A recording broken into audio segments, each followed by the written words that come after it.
Hola, ¿qué tal? ¿Cómo están? Bienvenidos a Al Tanto, esta tertulia semanal, este programa semanal que tenemos en The Objective, en donde los periodistas de este periódico pues nos van desgranando y contando cómo va la actualidad. En esta ocasión no está Rocío Regidor, que es la habitual conductora de este espacio. Estoy yo, Álvaro Nieto, en nombre de todo el equipo. Pero vamos a intentar, como siempre, tener un programa apasionante para que ustedes estén lo mejor informados posible.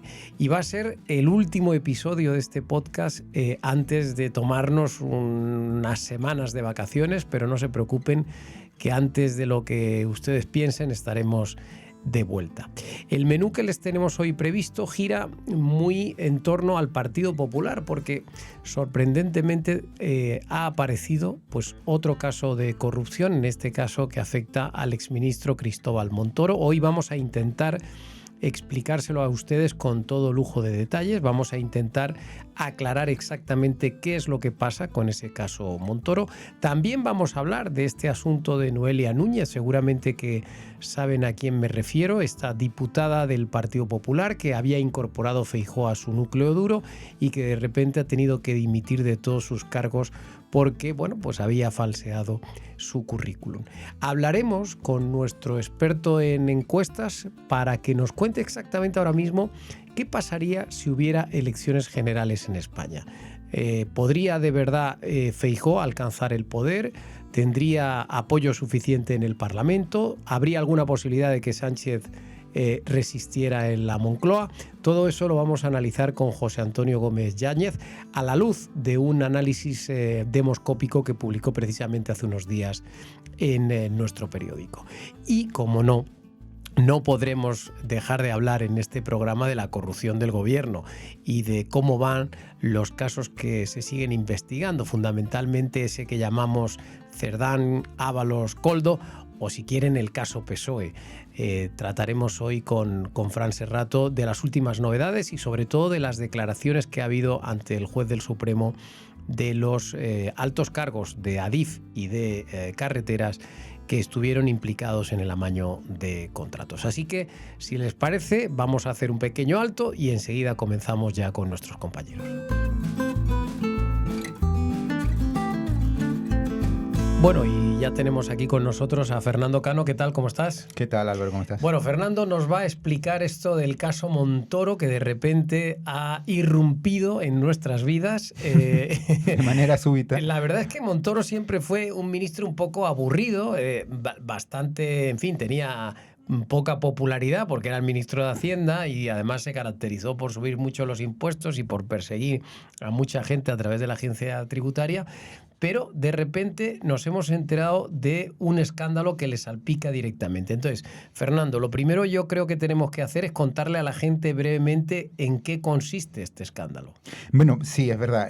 Como tú comentas, Montoro fue una persona bastante gris, pero resulta que durante sus años de mandato como ministro de Hacienda de Mariano Rajoy, del Partido Popular, pues se estuvo desarrollando una investigación que ha visto la luz después de 7 años de secreto de sumario, en la cual se le acusa de tráfico de influencias. ¿Esto qué quiere decir? Pues resulta que él creó un despacho de asesoramiento de empresas, que en su momento se llamó Montoro y Asociados y que luego pasó a denominarse Equipo Económico, del que él se desligó en el año 2006, pero resulta que este despacho estaba salpicado de una serie de colaboradores que él tuvo durante su etapa, su primera etapa en el gobierno de José María Aznar, como también en el Ministerio de Hacienda. ¿Qué pasa? Pues que las investigaciones apuntan a que este despacho cobraba por buscar legislaciones favorables para empresas privadas que se materializaron precisamente durante la época de Montoro. La principal investigación apunta a que durante su época Montoro modificó leyes que favorecieron a empresas gasistas y a empresas industriales para reducir su tramitación y el pago de impuestos. De hecho, estas leyes se tramitaron en un primer momento perjudicando a estas empresas y luego se rectificaron al año después estas leyes en estos 12 meses, según dice la investigación, por influencia de este famoso equipo económico que al parecer cobraba importantes cantidades de dinero de estas empresas que luego traducía en modificar leyes para reducir bases impositivas y para tener muchos beneficios fiscales. ¿Qué pasa? Pues que resulta que esta empresa tenía una serie de socios, los que además tienen unas 15 sociedades que identifican la investigación, a través de la cual el dinero que cobraban en equipo económico pasaba a estas sociedades y se repartía entre ellos. En The Objective publicamos que aproximadamente 33 millones de euros, de los aproximadamente 48, 50 millones que llegó a cobrar durante sus 7 u 8 años de funcionamiento de equipo económico, fueron a parar a estas empresas, que además son empresas que, recordando un poco al caso Coldo, eran empresas pantalla que solamente existían por y para facturar este dinero. Es decir, la investigación indica que estas sociedades no tenían ningún tipo de actividad, no tenían ni siquiera pago de alquiler, de luz, de folios, de bolis, pero sin embargo cobraban estos 33 millones que logra identificar la investigación de la propia equipo económico. Una forma que, según dice la investigación, era para repartirse el dinero entre los socios. Incluso también nosotros llegamos a publicar que se les sigue la pista a muchas de estas sociedades que realizaron importantes transacciones con empresas extranjeras. De hecho, hasta 10 millones de euros han sido movidos al extranjero a través de estas sociedades. Lo que pasa es que la investigación no llega a identificar si realmente se ha producido un delito con este movimiento de dinero. Lo que sí identifica la investigación es el presunto cobro por influencias y por tráfico de influencias en la etapa de Montoro. A ver, porque aquí yo creo que el tema tiene unas aristas muy peculiares. Por supuesto, claro, siempre yo creo que es bueno que los ministros, antes de llegar al gobierno, tengan una trayectoria profesional para que después de estar en el gobierno puedan retomar esa trayectoria profesional. Entonces, el caso de que Montoro tuviera un despacho antes del gobierno y después del gobierno no está mal. O sea, yo creo que no podemos juzgarle o condenarle o acusarle de nada por haber tenido una empresa antes del gobierno y que esa empresa luego, durante su etapa en el gobierno, haya seguido con su actividad. Lógicamente, no van a cerrar la empresa. Y la actividad de la empresa era de lobby. Como tú estás contando, es el típico caso de una empresa que se dedica a intermediar entre las empresas y los legisladores, o en este caso el Ejecutivo. Entonces, claro, la actividad del lobby en España no está reglamentada, no hay una ley que lo regule, pero claro, yo conozco en Madrid 10 o 12 empresas que se dedican a lo mismo. Entonces, claro, y no tiene por qué ser delictivo. Es decir, que a ti te contrate una empresa energética para defender sus intereses y tú reunirte luego con un ministro o con un diputado para ver si cambias la ley, bueno, a conveniencia de la empresa que te está pagando, en teoría no tiene por qué ser ilegal. A mí lo que me parece que sí que sería clarísimamente ilegal es que Montoro, siendo ministro, hubiera cobrado o se hubiera beneficiado de esos negocios que hacía su ex empresa gracias a conseguir los cambios legislativos. Dicho de otro modo, ¿consta en la investigación, Fernando, que Montoro se haya beneficiado directamente de lo que facturaba su ex empresa durante su etapa como ministro? En la investigación en ningún momento aparece que Montoro cobró dinero de esta empresa ni de ninguna de las sociedades que se registran, al menos lo que aparece en la investigación. Solamente aparecen una serie de pagos que él ha tenido como conferenciante, como participante del mismo Congreso de los Diputados, como incluso miembro de instituciones europeas, pero no hay ningún pago que le vincule directamente con ninguna de estas sociedades. Dicho esto, la investigación lo que hace es aferrarse a la idea o a la teoría de que Montoro nunca llegó a estar desligado completamente de esta sociedad.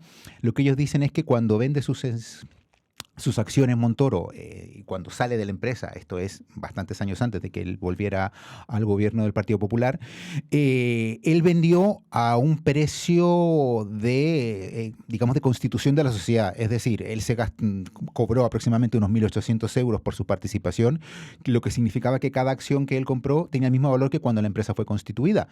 Cree la investigación que esto es una irregularidad porque para esa fecha la empresa ya tenía mucha actividad y facturaba mucho dinero, aproximadamente unos 300.000 euros.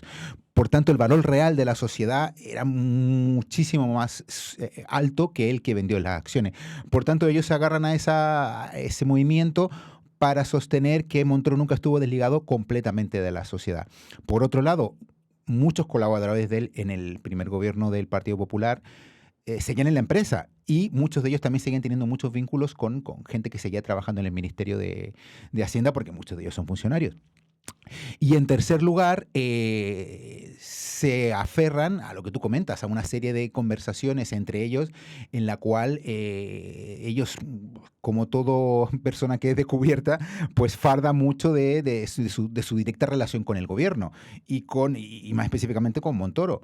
Con lo cual, como responde a tu pregunta, pues no hay una relación ni un pago directo, pero sí que ellos intentan establecer muchos vínculos a través de esta, digamos, en teoría, vinculación permanente de Montoro con equipo económico. ¿Pero él ha vuelto a la empresa? No, él no ha vuelto a Él la no ha empresa. vuelto. Y los cobros esos, los pagos esos de las empresas pantalla que hablabas antes, ¿él se ha beneficiado de ahí, de alguno de esos? Solo han sido a los socios de la empresa. De la empresa, sí. O sea, él no tiene ahora mismo, no ha recibido ningún cobro, pago ninguna de transferencia. Hay una transferencia de Luxemburgo de 80.000 euros, pero no se dice de dónde es. Y se supone, o en teoría debería ser una del Parlamento Europeo. Del Fondo de Pensiones del Parlamento Europeo. Otra cosa, Fernando, las legislaciones que se impulsaron supuestamente... Esto ha sido un poco chiste todo. Claro. Realmente, o sea, para serte sincero, lo que ¿Qué cambios se introdujeron? Las leyes de lobby vienen pululando en el universo político español desde hace 3 o 4 años. Lo que pasa es que han ido sucesivamente decayendo a medida que han ido cayendo los gobiernos y que se han ido cambiando de manera anticipada. Con lo cual, la última ley que se mandó que no creo que ni siquiera se llegó a mandar al Parlamento, y ahora con la parálisis parlamentaria pues era imposible aprobarla, data de hace aproximadamente 6 meses. El caso es que esta ley lo que intentan es regular por 2 vías. La primera, intentar que exista un registro oficial de lobbies, es decir, un registro en que cada empresa que haga el lobby se registre de manera oficial con los clientes que tiene y además con las facturaciones que recibe de esos clientes, algo que en Europa lleva funcionando mucho tiempo y con mucho éxito. Y por otro lado, intentan limitar que los cargos públicos tengan una vuelta extremadamente rápida a la empresa privada, o que se generen determinadas barreras de entrada para que no se produzca un salto tan natural, entre comillas, desde del sector privado al público y viceversa. ¿Qué pasa? Pues, por ejemplo, en estos momentos en España existe una famosa oficina de transparencia en la cual, en teoría, ella es la que autoriza a que los cargos públicos puedan volver antes de 2 años a la actividad privada.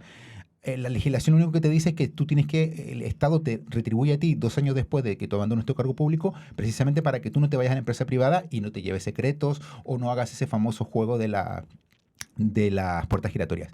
¿Qué pasa? Pues que en España es en el país donde más autorizaciones se piden adelantadas para que ese periodo se reduzca. Es decir, el año pasado, por ejemplo, creo que hasta 80 personas del sector público pidieron saltarse esa norma y volver anticipadamente al sector privado. Y esta oficina prácticamente no veta ninguna solicitud. Es decir, todos pueden volver en un tiempo récord al sector privado. Lo que pasa es que estamos en la pescadilla que se muerde la cola, ¿no? O sea, no nos gustan los políticos profesionales que no tienen vida privada, pero luego nos molesta que pasen a la actividad privada. Entonces, bueno, es verdad que esto es complicado y, por supuesto, no estoy ni mucho menos defendiendo a Montoro. Creo que esto hay que investigarlo y si ha cometido delitos, pues que pague por ellos, faltaría más. Pero muchas veces yo creo que somos injustos porque de momento no tiene una pinta muy clara, o al menos a mí no me lo parece, de un delito muy concreto. El tráfico de influencias siempre es una cosa muy difusa. Te quería preguntar 3 cosas muy concretas. 1, los cambios legislativos que introdujo Montoro como consecuencia de esta actividad de lobby en realidad han seguido vigentes luego. Claro, o sea que en realidad no se han quitado. El gobierno de Sánchez no los ha quitado. No, de hecho... O sea, no deberían ser tan malos. Pero es que esta semana lo más divertido es que ha dicho Sánchez desde su visita a Latinoamérica que él ipso facto va a cambiarlo en cuanto vuelva a Madrid.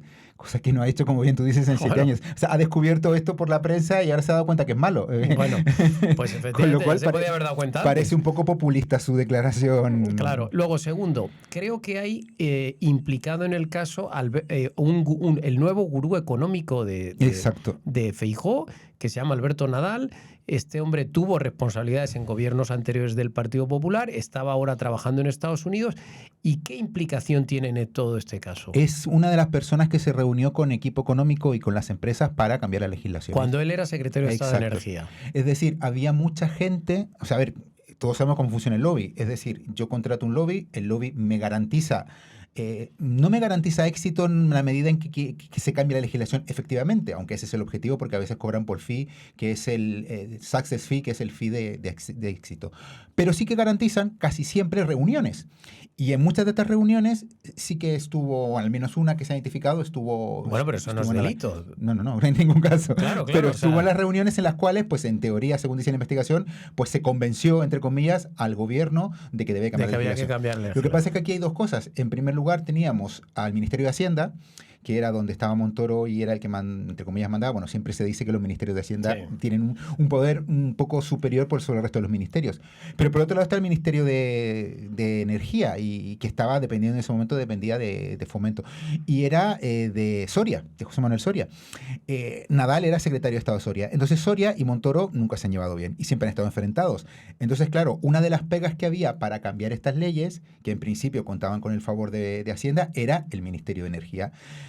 Precisamente por las disputas que tenía y que siguieron teniendo Soria con Montoro. Con lo cual, uno de los objetivos era convencer a Energía, y para eso Nadal fue muy importante, porque luego, según va contando la investigación, sí que se consiguió finalmente cambiar la legislación contra el criterio probablemente de Soria.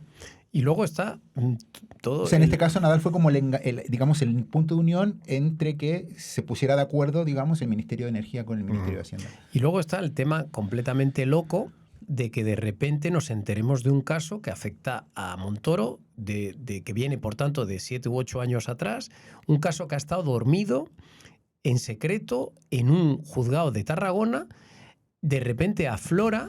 Y bueno, pues a mí aquí hay varias cosas que me surgen, ¿no? O sea, uno, ¿qué narices ha hecho 7 años en secreto una investigación en Tarragona? ¿Cómo es posible?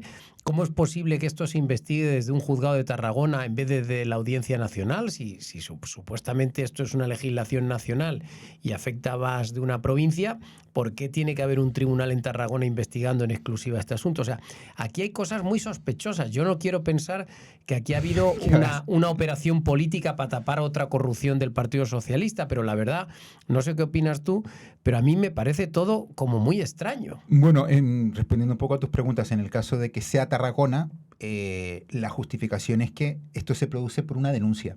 Una denuncia que no lo identifica la investigación, pero creemos que es por una denuncia que se produce por alguna de las empresas afectadas desde la parte negativa, es decir, que no fue beneficiada o quizás perjudicada con el cambio de legislación, a partir de la cual pues tendría su sede social en Cataluña o en Tarragona. Entonces, a partir de ahí, pues los primeros hechos saltan por ahí. Luego, que tú me dices que sí, pues efectivamente, hasta el 2015 funcionó equipo económico, es decir, a partir de ahí la empresa se cierra y se cambió de nombre. Y existe actividad solo hasta 2019. A partir de 2019 ya la empresa no funcionaba, ni ninguno del entramado. Han pasado 6 años desde eso, con lo cual efectivamente es raro que esté 7 años escondida. Lo que pasa es que, claro, los tribunales te van a decir que siempre ellos funcionan con sus propios tiempos. Siempre los periodistas pues intentamos buscar un poco de conexiones, y yo creo que tienes la razón al decir que es muy raro que es justo ahora en que estábamos hablando del caso Coldo, del caso Cerdán, y que seguimos con Cerdán en prisión, se vuelve a hablar de esto. Pero también es cierto que yo, en mi opinión, creo que la justicia tiene sus propios tiempos, y siempre esos tiempos pues suelen o deberían ir desligados de la actualidad política. En este caso, pues yo no quiero creer que sea una casualidad, pero bueno, las fechas cantan por sí solas. Bueno, dejemos trabajar a la justicia, veremos a qué llega todo esto y lo comentaremos en este programa en próximos capítulos. Muchas gracias, Fernando. Gracias, Álvaro. Bueno, ya tenemos aquí con nosotros a Paloma Cervilla. ¿Qué tal? ¿Cómo estás? Hola, ¿qué tal, Álvaro? Nuestra experta en Partido Popular, fundamentalmente, y nos tienes que hablar de 2 temas. Primero, para cerrar con el capítulo caso Montoro, que acabamos de comentar con Fernando Cano. Hemos hablado con él, que está salpicado no solo Montoro, sino Alberto Nadal. Alberto es uno de los 2 hermanos gemelos de los Nadales que estuvieron en el gobierno de Rajoy. En este caso, Alberto era secretario de Estado de Energía, pero curiosamente ha vuelto a nuestras vidas porque, pues en el Congreso del Partido Popular, Feijóo decidió incorporarlo a su núcleo duro. Pero claro, ahora queda tocado porque aparece en el sumario del caso Montoro. Entonces, Cuéntanos un poco cómo está la situación. O sea, Feijóo se ha desprendido de Alberto Nadal, que todavía, por cierto, no está en Madrid, ¿va a llegar? ¿No va a llegar? ¿Qué pasa aquí? Pues Álvaro, Alberto Nadal es que todavía no está aquí y no ha llegado. Está en Washington porque es el director ejecutivo del Banco Interamericano de Comercio, creo que es, no estoy segura.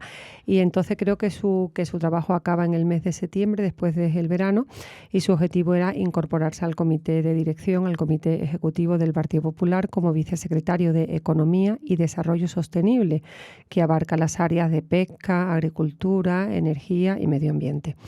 Efectivamente, Feijóo quería contar con él para el comité de dirección, pero ha aparecido en la investigación que se está haciendo sobre el exministro Montoro.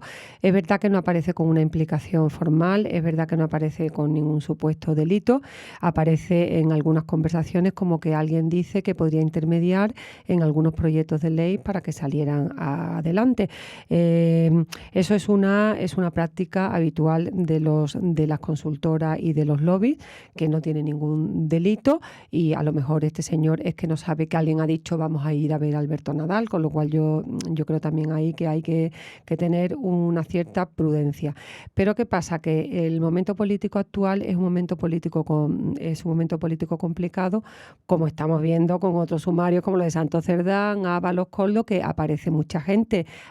Algunos acaban siendo implicados y otros no, con lo cual hay que tener una cierta prudencia. Pero es verdad que Feijóo, y sobre todo en el Partido Popular, hay una cierta inquietud, porque claro, cuando se está utilizando una vara de medir con los cargos del Partido Socialista, con las insinuaciones que están saliendo en los sumarios del Partido Socialista, el Partido Popular tendría que dar ejemplo también, o por lo menos no dar que hablar en esos temas.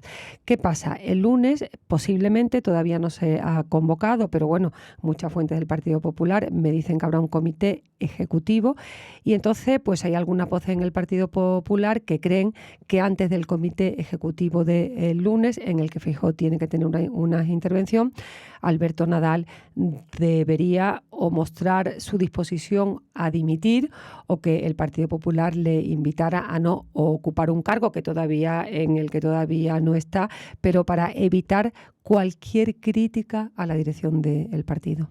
Claro, es una patata caliente grande la que tiene Feijóo, porque en realidad, claro, tienes tu razón, ¿no? De momento no está muy claro que Nadal sea un corrupto, porque entre otras cosas él solo participaba en reuniones con unas empresas que, bueno, sí, defendían a unos intereses concretos, pero en realidad eso no significa que haya cometido ningún delito. Pero claro, el hecho de mantenerle ahí va a ser un quebradero de cabeza para Feijóo, si lo hace, porque claro, mientras dure la instrucción y el caso y el banquillo y no sé qué, pues aquí vamos a estar todo el rato permanentemente recordándole a Feijóo, oiga, que tiene usted la dirección de su partido a este señor. Así que, en fin, yo apostaría que se lo va a quitar de encima. ¿Tú qué crees? Bueno, pues yo no lo tengo tan claro, porque el caso de Noelia ha cedido una vez y ceder dos veces y poner dos cabezas en la bandeja del Partido Socialista, yo creo que es un poco complicado. Yo estaba haciendo un sondeo sobre qué podría pasar, nadie me dice realmente qué podría pasar, pero sí hay mucha presión interna. Y sobre todo hay mucha presión interna porque Alberto Nadal, los Nadales, como hablamos, no son gente que tengan la simpatía interna del Partido Popular. Entonces eso hace que se aumenten un poco las críticas. Hay ciertas críticas que dicen que los hermanos solo aparecen cuando hay poder. Efectivamente, ahora, bueno, pues se podría producir un adelanto electoral, pero lo cierto es que estamos en un ciclo electoral y bueno, y todas las encuestas y todo apunta que el Partido Popular podría llegar al gobierno, y entonces, bueno, pues fuentes internas del Partido Popular pues achacan, dicen, ahora vienen y encima le van a montar un lío a Feijóo. Con lo cual yo no sé si Feijóo va a poder aguantar esa presión. No la ha aguantado con Noelia Núñez, pues bueno, hablaremos luego de este tema, pero claro, dos cabezas en la bandeja del Partido Socialista, cuando todavía, en el caso de Noelia, sí que había materia, no ni delictiva, pero simplemente de ética. En el caso de Nadal, evidentemente, todavía no hay nada. Habrá que ver en el curso de este puente si Feijóo quiere irse de vacaciones con este tema resuelto. Bueno, has hablado ya de Noelia un par de veces. Hay que recordarle a nuestros oyentes que estamos hablando de una diputada, Noelia Núñez, diputada por Madrid, que se le ha pillado, digamos, en falseamiento, digamos, de su currículum, porque, se le han visto hasta 3 currículums diferentes en donde venía a insinuar, incluso en alguna entrevista a afirmar que tenía algún tipo de grado universitario y en realidad no tiene ninguna licenciatura. Esta chica pues estudió el bachillerato, luego inició algunos estudios superiores, pero en ningún caso los finalizó. En esto, pues Feijóo ha sido bastante rápido porque la ha obligado, intuyo yo que ha sido obligada a dimitir de todos sus cargos, incluido el de diputada, lo cual está muy bien. Y de concejala, todo. Claro, fue labrada, todo. O sea, ha abandonado la política. Esto está fenomenal, porque el PP podría haber dicho, oye, la echamos del partido, tal, y ella se hubiera podido resistir y seguir de diputada cobrando, como hace Ábalos, por ejemplo. Pero no, en realidad ella también ha aceptado irse de todos los sitios y esto yo creo que le honra. Pero, claro, ella era también vicesecretaria, corrígeme si me equivoco, del Partido Popular, es decir, de los 9 vicesecretarios, ayer lo estuvimos viendo tú y yo, ¿no? De los 9 vicesecretarios que se había, colocado a su alrededor Feijóo después del Congreso, 2 ya tienen problemas, Nadal y Noelia Núñez. Cuéntanos un poco cómo ha sido esto, cómo se ha llegado a esto y sobre todo ¿por qué una decisión tan rápida? Porque es verdad que el Partido Popular, yo al menos he visto, lo que sí que he visto, Paloma, es discrepancia en las opiniones, porque yo he visto gente que dice que está muy bien la dimisión y he visto gente que dice que esto es darle la razón al PSOE, que esto es entrar en su juego porque el PSOE no dimite cuando se le pilla en una falta. A ver, cuéntame un poco todo sobre este asunto. Bueno, yo creo que internamente, como pasan en todos los partidos y en todas las familias, siempre hay discrepancias. Hay algunos que piensan, yo creo que los más veteranos, los más antiguos, que piensan que tendría que haber ahí aguantado, porque realmente aguantar, tenemos algunos casos de excargos socialistas que han pasado por una situación similar y disfrutan ahora de unos retiros, no unos retiros, pero estar en embajadas y en sitios que se gana mucho dinero y están fenomenal, con lo cual nadie les ha acusado de absolutamente nada. Y la gente más joven, yo creo que los cargos más nuevos del Partido Popular sí que querían una actuación rápida. Querían una actuación rápida porque es cierto que la política ya va muy rápida. Ahora mismo la comunicación y la política no es como antes. Ahora mismo cometes un error y tienes a las redes sociales acribillándote y eso tiene una consecuencia en el partido. Y sobre todo también volvemos en este momento político tan conflictivo y tan convulso, ¿no? Con tantas cosas en el que cada día es un escándalo nuevo, cada día es un posicionamiento nuevo y claro, el Partido Popular es cierto que tampoco podía estar justificando cada día un error cometido por Noelia, que es un error de principiante. Eso no se le ocurre a nadie. Yo quiero salvar el aspecto humano de ella y de su familia, que me consta que están sufriendo mucho, que es una gente humilde, entre comillas, pero no gente rica ni bien posicionada. Su padre es un jubilado, su madre tiene una pequeña paguita, con lo cual no es gente que disfrute económicamente de un estatus social. Yo incluso, y es una cosa personal, a veces pienso que vivían también un poco con el sueldo de su hija que se lo ganaba, ¿no? Pero eso no quita para que ella ha cometido un error gravísimo, porque además no todo el mundo tiene que ser licenciado ni tiene que tener un título. Yo siempre digo, Amancio Ortega es el empresario ejemplar de este país y no ha estudiado nada, con lo cual tampoco hay que inflar los currículums. Pero lo cierto es que el Partido Popular ha actuado muy rápido. Yo creo que de las veces que más rápido he visto actuar al Partido Popular, porque sabe que esto puede hacerle mucho daño y porque sabe que al Partido Popular se le castiga con más dureza y más exigencia estos casos que a la izquierda. No, y yo creo que en el fondo está bien que marquen distancias, es decir, ya sabemos que el Partido Socialista, o en este caso Sánchez, es un mentiroso profesional y no se le penaliza por ello, pero eso no quiere decir que los demás tengan que ser iguales. O sea, yo creo que está muy bien que el Partido Popular diga, oye, no, mis estándares éticos son más elevados y por tanto yo actúo de otra manera.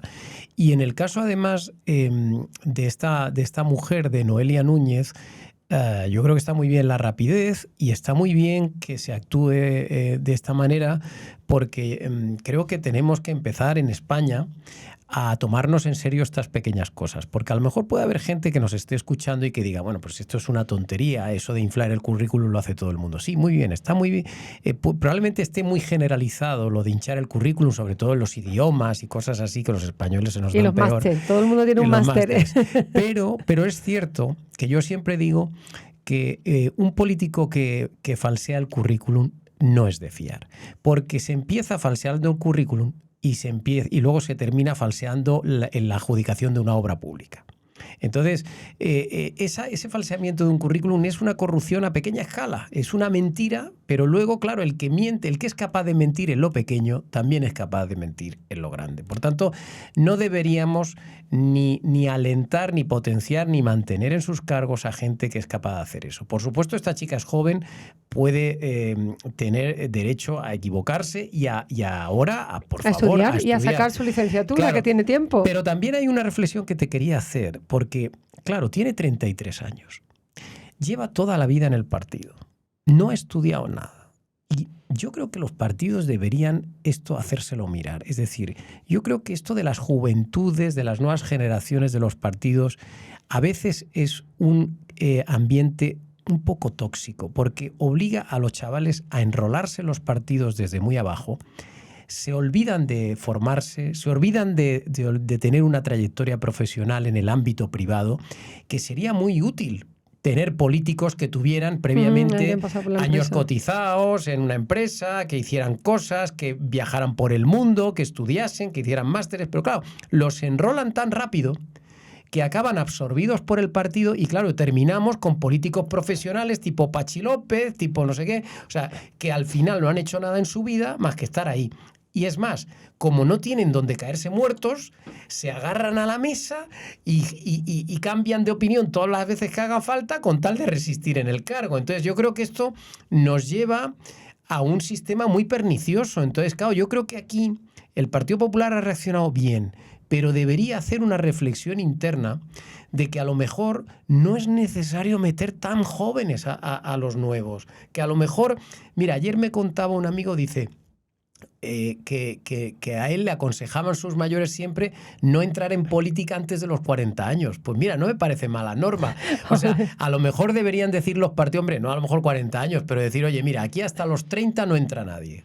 Pero ustedes disfruten, fórmense y vivan la vida, pero hasta los 30 aquí no entra nadie, porque es que si no, te entran un montón de gente y que luego al final, pues claro, se obsesionan con la política, se olvidan de estudiar, se olvidan de trabajar y claro, tenemos políticos profesionales que luego hemos visto que nos llevan al desastre. Claro, pero yo también, yo que tengo una edad media, como yo digo, creo que en este país durante muchos años se ha orillado y se ha desprestigiado la veteranía y la experiencia. Pon un joven en tu vida, pon un joven en un periódico, mal, claro. Pon un joven en la política, en los partidos y en los periódicos y en las empresas, en todo. Lo que más se vea es la gente joven, lo que más se vea es la gente joven. Y yo creo que lo que se tiene que ver es una combinación de joven y de experiencia. Todos hemos sido jóvenes, pero si yo veo un partido político, una empresa, un periódico, todo de gente joven, huyo de ahí, porque digo, ¿y quién tiene agenda? ¿Y quién tiene contacto? ¿Y quién pone la sensatez un poco? ¿No? Oye, y si también veo un periódico, una empresa, un eso de gente mayor, digo, ¿dónde está la frescura, el entusiasmo, las ideas? ¿No? Y entonces, claro. Feijóo yo creo un poco, y todos los partidos, pero como estamos hablando del Partido Popular, se empeñó en, voy a poner gente joven, voy a poner gente joven, voy a poner gente joven. ¿Y qué pasa? Que hay muchos jóvenes y cada vez menos, porque yo creo que también el tema de las juventudes ha cambiado mucho. Esperanza Aguirre lo decía siempre. ¿Qué daño han hecho las nuevas generaciones del Partido Popular al partido? Porque ha metido mucha gente joven que no ha estudiado. Claro. Y ahora es verdad que eso se ha templado un poco, por eso a mí me extraña tanto lo de Noelia Núñez, porque además Noelia tenía antecedentes, porque a lo mejor antes no pasaba, sí. Alguno inventaba y tal, pero es que Noelia tenía ya la experiencia de que había pasado otras cosas. Yo creo que ni todo es ser joven, que es estupendo, sí. Ni todo es ser mayor. Creo que las empresas y los grupos se hacen con gente mayor que pone la templanza o con gente con experiencia y con gente joven que pone la frescura, la actualidad, las cosas nuevas, cosas que tú no ves de otro, claro. ¿No? Y por supuesto, se puede hacer, ¿no?, política sin tener una carrera, por supuesto, por supuesto, pero siempre ayuda haber tenido una vida previa en algo. También, es decir, claro. es que yo creo que no se puede entrar en política uno después de pasar por el bachillerato, porque es que así no podemos. Tener formación. Hombre, algo Claro, algo de de formación, algo de mundo, algo de haber viajado, algo de haber trabajado, no sé, lo normal. Sobre todo para que algún día puedas regresar a retomar tu actividad profesional privada. Es decir, que tú pases por la política durante un tiempo, pero que te puedas retirar y puedas tener además la capacidad de decir, pues me voy de la política, ya no... Lo que pasa es que con una edad quiero estar ya aquí. es difícil, porque reengancharse al mercado laboral Bueno, pues, es más complicado, pues ¿no? deberíamos ser capaz de tener ese tipo de políticos, es decir, que han trabajado, luego pasan por la política y luego vuelven a trabajar, ¿no? Pero fíjate el caso de Montoro, que empezó con una empresa, entró en política, salió con otra empresa y ahora al la final, empresa... Ahora tiene lío. Así que, ahora tiene el lío. como yo decía antes, no sabemos en realidad ni lo que queremos. Pero en cualquier caso, lo que sí tenemos claro en The Objective es que esa combinación de veteranos y noveles es necesaria y precisamente por eso está aquí, entre otras cosas, Paloma Cervilla. Pues muchas gracias, Álvaro. Yo te lo agradezco porque es un mérito que un director de un periódico sepa ver que un periódico se hace de mucha gente y que sobre todo de gente con experiencia que, bueno, que aporta contacto, que aporta el background. Claro. Y fíjate, ¿sabes dónde se ve mucho eso también? En los columnistas. Ahora está de moda que todos los periódicos pongan columnistas muy jovencitos y tal, y muy guapos todos y tal, y muchos de ellos son muy brillantes, muy brillantes. Y a veces me dicen a mí, bueno, es que en The Objective, claro, es que tenéis tantos columnistas mayores y tal, y digo, bueno, tenemos los mayores que haya, pero te digo, tenemos los mejores. Claro, porque claro, ¿quién va a superar a Fernando Savater, a Félix de Azúa, a Francesc de Carreras? Es que eso te prestigia. A Juan Luis Cebrián. Entonces, claro... Yo no, ¿eh? No, pero quiero decirte que nosotros, o yo al menos como director, lo que pretendo es tener aquí a los mejores periodistas y a los mejores columnistas. Me da igual la fecha que pongan el DNI. Claro, sí, y sobre todo una combinación de absolutamente todo, que te saldrá un periódico templado, un periódico con muchas chispas de cosas nuevas, que eso lo ven los jóvenes, y no sé, yo creo que un periódico tiene que ser como una empresa para todos los sectores, ¿no? Eso es. Y bueno, y fíjate tú qué paradoja, nosotros teniendo ese equipo de columnistas y ese equipo de periodistas, somos el periódico en Madrid, por ejemplo, generalista, con una media de edad más baja de los lectores. Es decir, que a nosotros se nos lee mucho por parte de la juventud, en redes sociales somos fortísimos, y bueno, y lo tenemos teniendo pues a todos esos seniors que nos ayudan, que nos iluminan, que nos escriben artículos sensacionales. O sea que yo creo que es posible hacer un buen periódico hoy día conectado con la gente de la calle, sin necesidad de que todos sean veinteañeros. Ni todos sesanteros tampoco. Eso es. Muchas gracias, Paloma. Nada, a ti, Álvaro, gracias. Oye, ¿y cómo crees que puede evolucionar la cosa en las próximas fechas? Es decir, ¿tú crees que el Partido Socialista tiene todavía margen para seguir cayendo? Sí, todos sabemos que en las caídas no hay límite, ¿no? Hasta el suelo. Sí tiene márgenes para caer, pero es verdad que el electorado del Partido Socialista suele ser muy leal a su partido y por lo tanto yo creo que sería una caída relativamente lenta, aunque bueno, pueden depender mucho de los acontecimientos. Lo que sí me atrevo a pronosticar, porque ha ocurrido otras veces, es que caídas de este tipo estabilizan el electorado en un cierto límite, puede moverse un poco hacia arriba, hacia abajo, pero estabilizan los electorados.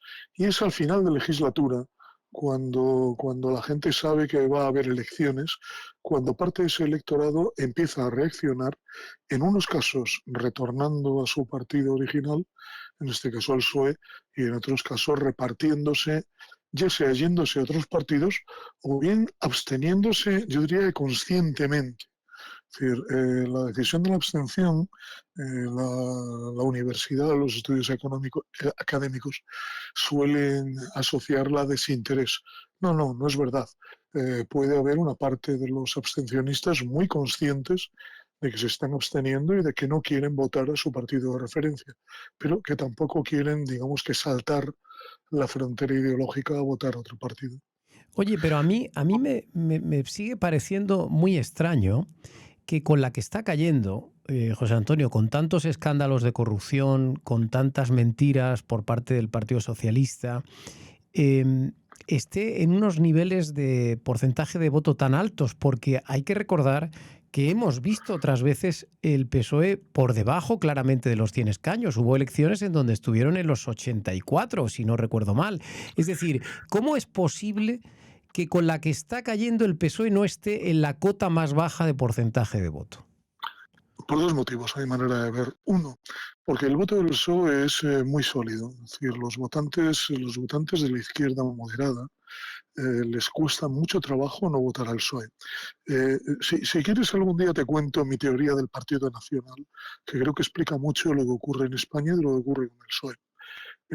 Y en segundo lugar, cuando sucedió eso, cuando sucedieron esos grandes descensos del PSOE, es que apareció competencia por su izquierda.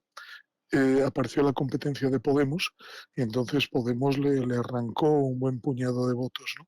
Y eso hizo que el electorado de izquierda se dividiera y el PSOE perdiera una gran cantidad de escaños.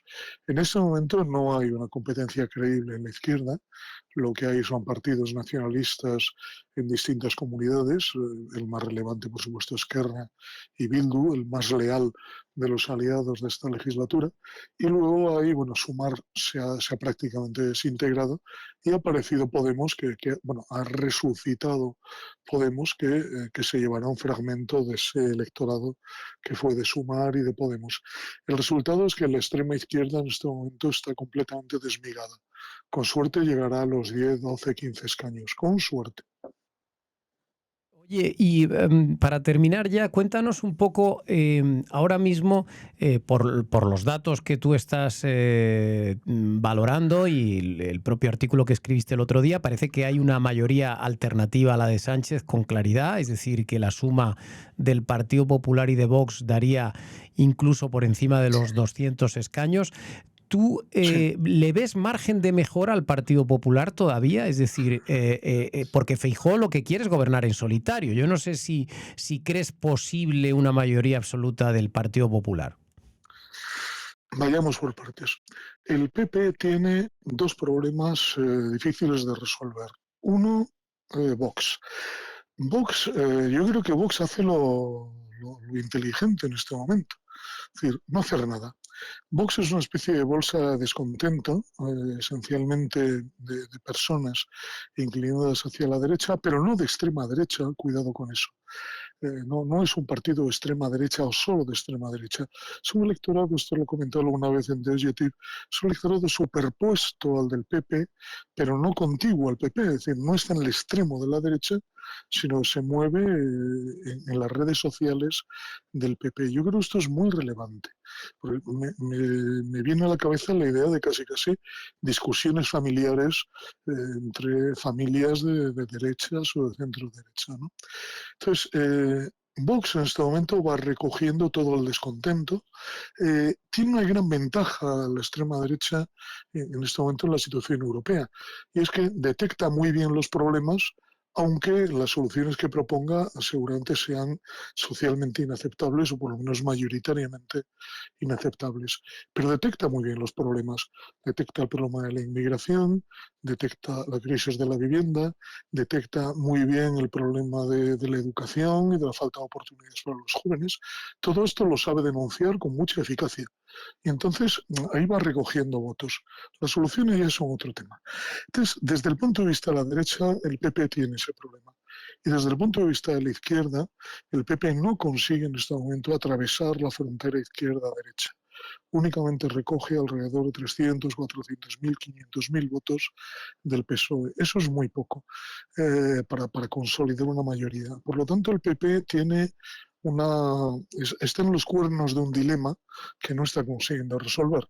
¿Cómo podemos arrinconar a Vox y cómo podemos ganar espacio en el centro-centro? Un centro que linda con el PSOE. Yo creo que por parte del PP hay mucha impaciencia. Esto lo decía también en el artículo, ¿no? Es decir, la solución que ha elegido Feijóo con Tellado, con Muñoz, yo no sé si también con esta chica Fuenlabrada que acaba de ser despeñada, bueno, la ha fichado Mediaset, no le va a ir tan mal, que acaban de decirle que renuncie a todos sus cargos, pero bueno, ese tipo de personas, ese tipo de discurso sirve para demoler, ponía el símil del rugby y la primera línea, ¿no? Sirve para demoler al adversario, por lo menos intentarlo, pero también lo compacta. Yo creo que el riesgo del PP es que los votantes del PSOE que pueden estar lindando con o pensando en votar al PP, si el PP se pasa de agresividad, se lo piensan y decidan que o se abstienen o seguirán votando al PSOE. Yo creo que ahí el PP tiene una disyuntiva estratégica que no está consiguiendo resolver. El PP creo que tiene espacio para crecer, desde luego. Yo creo que su prioridad, si a mí me lo dijeran, su prioridad es el centro. Intenten ustedes ganar espacio en el PSOE, intenten ganar votantes al Partido Socialista y cuando quede claro que van a tener 170 o 160 y muchos escaños, entonces operará el voto útil en la extrema derecha o en el centro derecha para que atraigan votos de Vox. Pero mi manera de ver están actuando con mucha ansiedad, ¿no? Yo creo que si algo he notado en esta legislatura que caracteriza las decisiones del PP y de Feijóo es ansiedad. Desde el primer día están diciendo que el gobierno no funciona, que elecciones anticipadas. Bueno, vale, de acuerdo, puede ser verdad, pero hombre, tienen 4 años para repetir eso. La verdad es que es muy cansino y aporta ya muy poco el salir con ese discurso. Yo les diría, 1, más paciencia, 2, un discurso más constructivo, 3, intentar ganar votos en el centro y luego a final de legislatura ya vendrán votos por voto útil de centro-derecha. Bueno, pues qué interesante este análisis que nos ha hecho José Antonio Gómez Yáñez. José Antonio, muchas gracias por esta participación. Sí, perdona, aquí, claro, esto, en fin, al final soy profesor. Esto lo digo a veces a mis alumnos en clase, ¿no? Y también a mis clientes. La historia no se repite, pero tiene patrones. La situación en la que está en este momento el PP recuerda mucho a la que tuvo el Partido Socialista en 1981-82. Es decir, tenía 5 millones de votos, con el golpe de Estado del 23F todavía estaban 5 millones y medio de votos, y tuvo que hacer durante 1 año y medio una estrategia de apuntalar UCD y presentarse como un partido de gobierno a la espera, esperando a que la extrema izquierda, en el PC, se disolviera a sí mismo, se pusiera zancadillas a sí mismo. Yo creo que está en una situación muy parecida al PP y que debería analizar lo que el PSOE hizo en aquella época. Es decir, tiene que crecer por el centro y luego ya vendrá el voto útil desde las zonas más a la derecha. Muy bien, pues José Antonio, seguiremos hablando en próximos capítulos de este podcast. Te agradezco mucho tu participación hoy aquí. Muchas gracias a vosotros, Gracias, Álvaro. un saludo. Abrazo. Hasta ahora.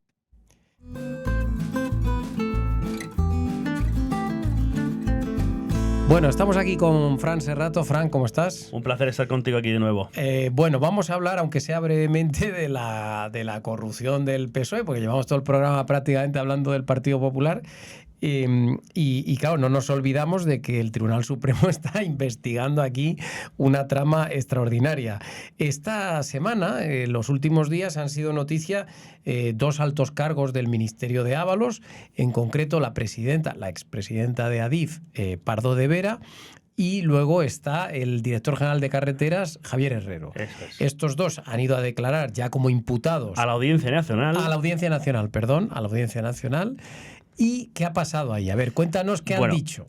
Pues hay que retrotraerse un poco al informe de la Unidad Central Operativa de la Guardia Civil, la UCO, donde señalan la posible responsabilidad de Pardo de Vera y de Javier Herrera en las adjudicaciones de obra pública a través de mordidas y que favorecieron un poco esa trama de Koldo, Cerdán, Ábalos. Hay mensajes, hay conversaciones que graba el propio Koldo en las que salen retratados, digamos, Pardo de Vera y el señor Herrero. Y ellos, cuando han acudido a la Audiencia Nacional, se han desquitado de todo, se han desvinculado de cualquier amaño, de haber cobrado cualquier mordida. En el caso de Herrero, dice que él no tiene nada que ver con las adjudicaciones, que él hace una cuestión técnica que nada tiene que ver con que él no decide nada. Y además de todo esto, sí ha reconocido algo que le dice en una conversación a Koldo, que es que va a cambiar el sistema de puntuación técnica y económica, pero dice que es algo habitual y que no le dio mayor importancia, y se lo contó a Koldo porque era una cuestión de que, bueno, se cambian los patrones para decidir según las circunstancias y las situaciones. En el otro, también se refirió el señor Pardo a una cuestión que los agentes de la UCO le dan mucha importancia, que es el tema de cuando Koldo le dice, le van a llamar del PSOE para pedirte el llamado impuesto. Claro, Javier Herrero no es militante del Partido Socialista, todos los militantes y altos cargos pagan una cuota voluntaria, y a él le sorprende, digamos, de su salario, exactamente. Y a él se la piden sin ser militante, él se queda un poco a cuadro. ¿Y la paga? No, él dice que nunca la pagó, que es verdad que le llamó una persona de Ferraz, que la UCO dice que es la gerente del partido, una persona muy cercana a Santos Cerdán. Le dice en la conversación, según el propio Herrero dijo ante el juez de la Audiencia Nacional, Ismael Moreno, bueno, que en qué consistía ese impuesto, al que en el PSOE llaman impuesto revolucionario. Le dijeron que era un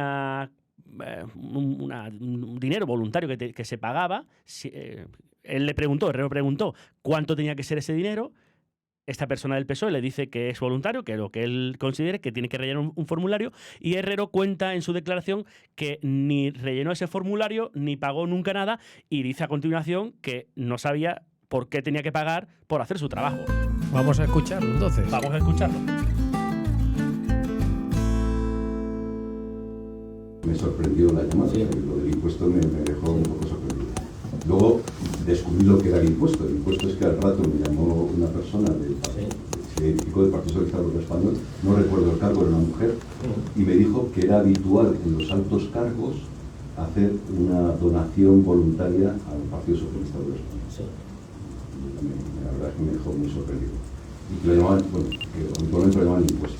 Sí. Y entonces me facilitó, me dijo que me iba a mandar un cuestionario, una tabla en el cual podía reflejar mi nombre y el banco para hacer los cargos, ¿no? Entonces yo le pregunté, dije, ¿y de qué se supone que es la cuantía? Casi por curiosidad, ¿no?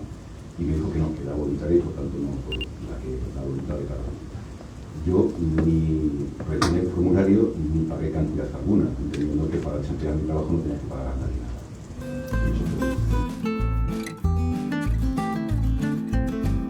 Bueno, pues ahí está lo del impuesto revolucionario del señor Herrero, pero estos dos que han declarado esta semana son importantes porque hay que recordar que para que haya corrupción tiene que haber alguien en un puesto público con capacidad de amañar un contrato y de hacer una adjudicación fraudulenta para que luego alguien cobre una mordida. Es decir, Cerdán no podría existir si no hubiera un director general de carreteras o una presidenta de ADIF que hubieran tenido responsabilidades en el amaño de ciertos contratos para propiciar la corrupción, porque sin su participación sería imposible, ¿no?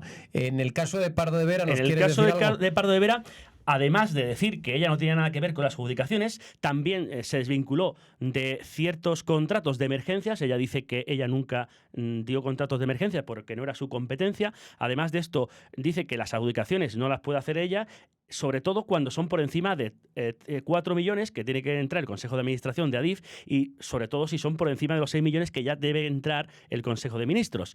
Pero aparte de todo esto, también en su declaración Pardo de Vera se quejó de las maneras de Koldo, que le llamaba bonita, le hacía comentarios un tanto machistas, que se quejó... Bueno, es que Koldo ya sabemos que precisamente no es un tipo muy elegante, ¿no?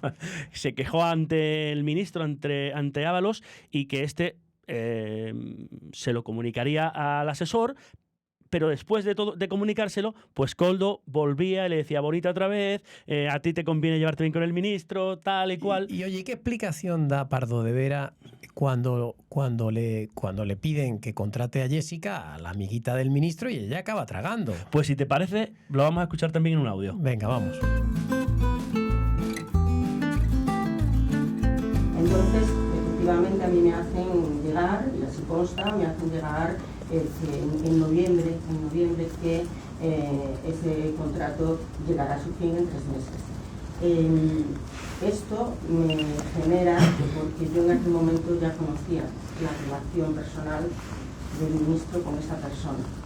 Entonces, pues me genera una situación violenta y a pesar de que el señor Koldo García, y ahí consta, me insiste para que se le prorrogue el contrato, y era una opción, porque es normal que varios bloques de personas pasen a Traxate cuando tienen que acabar un mandato de un proyecto, pues a pesar de esa asistencia, donde yo doy largas, lo que sí recuerdo, y ese sí que es un hecho cierto que recuerdo perfectamente, fue que yo dije, tengo que llamar al ministro, porque esto ya puede, sabiendo la relación personal que tenían, esto puede tener un daño a las instituciones, reputacional, etc.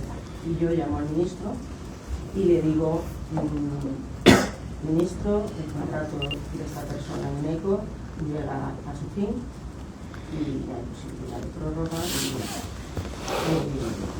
hicimos preguntas, vale, de acuerdo, gracias por comunicármelo, y a partir de ahí yo ya di por concluida esta cuestión.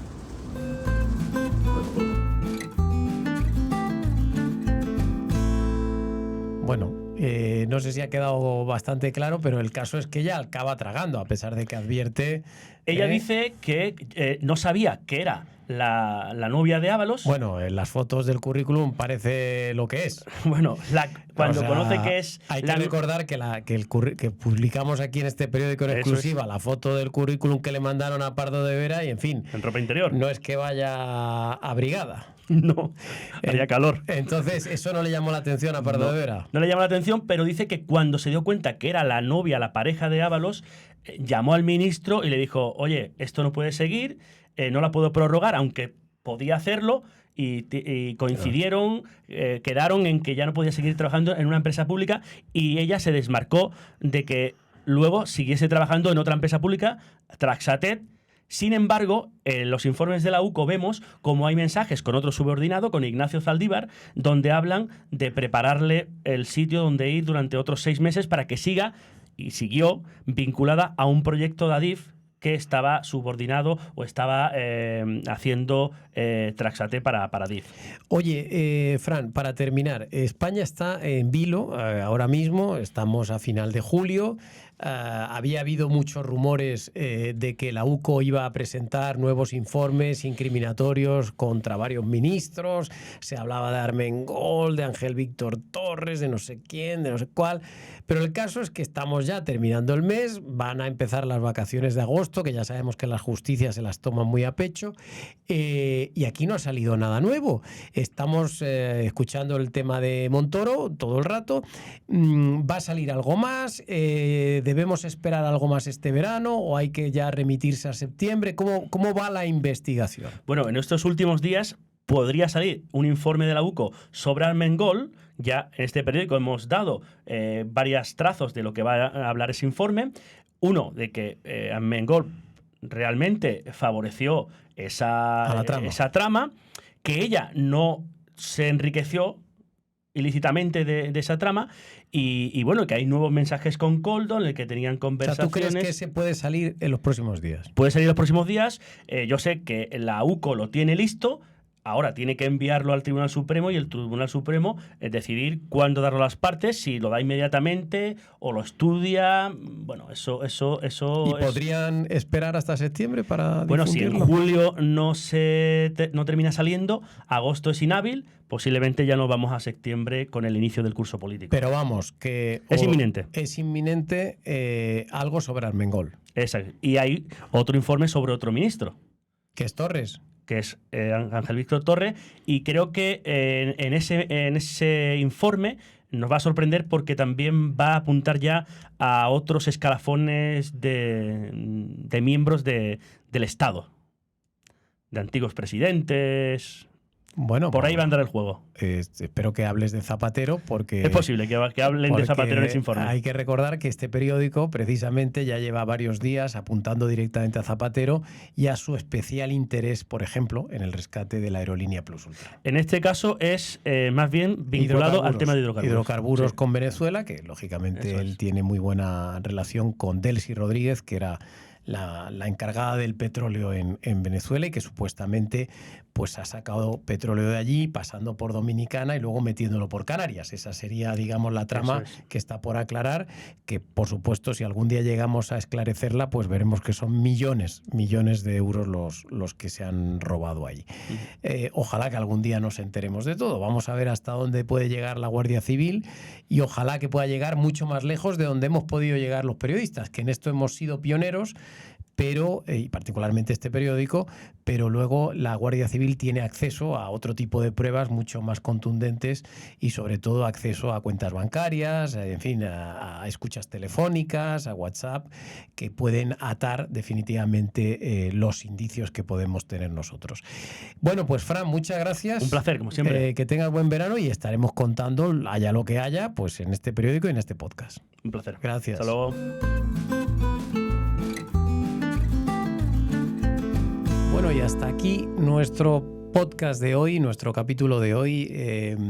Yo espero que les haya resultado interesante, apasionante. A mí al menos me lo ha parecido. Hemos hablado, como han visto, sobre todo del caso Montoro, de las últimas polémicas que afectan al Partido Popular. Hemos hablado de demoscopia, de cómo está ahora mismo la situación del voto en caso de que hubiera elecciones generales, y hemos hecho un repaso a las últimas novedades del gran escándalo de corrupción que afecta al gobierno de España. No sé qué va a pasar en los próximos días, en las próximas semanas. Como acaban de escuchar a Fran, probablemente haya novedades importantes que afectan a otros ministros del gobierno. En cualquier caso, ya saben que se las iremos contando en The Objective conforme se vayan produciendo. Van a tener toda la actualidad, el último minuto, la última hora, siempre en nuestros perfiles de redes sociales y en nuestra página web theobjective.com. Y en lo que respecta a este podcast, nos despedimos aquí y volveremos a estar con ustedes seguramente a finales de agosto para retomar, como siempre, nuestra periodicidad semanal. Les deseo a todos ustedes, si es que tienen, unas felices vacaciones. Si ya las han disfrutado, pues mala suerte, y a intentar encarar el verano de la mejor manera posible. Un abrazo para todos y hasta pronto.